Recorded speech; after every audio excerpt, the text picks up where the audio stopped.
शिकू शकतो का? नाही, पण आपण एका दिवशी थोडंसं शिकू शकतो. तर आजचं इडियम आहे in hot water.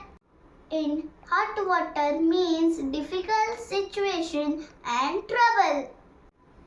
Hot water means ज्या गोष्टीचा आपल्याला खूप त्रास होतो. आपण कोणत्या प्रॉब्लेम मध्ये फसलेलो असतो, सिच्युएशन मध्ये फसलेलो असतो, तेव्हा त्याला म्हणायचं in hot water. For example, if you don't finish your homework, you will get